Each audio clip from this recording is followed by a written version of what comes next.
রাষ্ট্রবাদী এবং রাম ভক্ত হলেই যেন সব দোষ মাপ। তবে প্রশাসন এখন অনেক ক্ষেত্রে রাম ভক্তদের বিরুদ্ধেও ব্যবস্থা নেয়।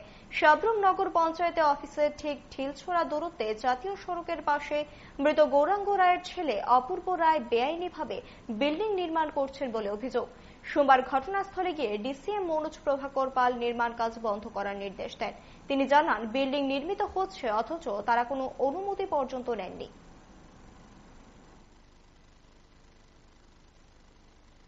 অলরেডি একটা ইলিগাল ডাইভারশন হচ্ছে এখানে উইদাউট পারমিশন, যার কারণে আসে। এটা স্যার কোন জায়গা স্যার?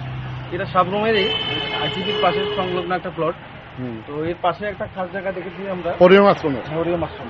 তো যতটুকু ইনফরমেশন আছে তার মধ্যে হয়তো কিছু একটা অংশ মালিকের মধ্যে, কিছু একটা অংশ খাস জায়গাও আছে। খাস জায়গার মধ্যে তো প্রশাসন করতে পারে না। দ্বিতীয় নম্বর কথা হচ্ছে নগর পঞ্চায়েতের ডাইভারশন পারমিশন ডিএম স্যার থেকে নিতে লাগে অ্যাজ পার অর্ডার যেটা আছে।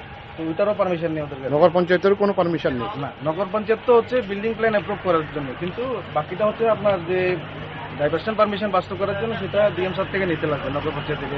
তো আপনারা স্যার কি ব্যবস্থা গ্রহণ করবেন? এখন অ্যাজ পার টিএলআর এলআর যেটা আছে সেটাই আমরা ইস্যু করবো, এখন নোটিশ ইস্যু করবো ওনাদেরকে।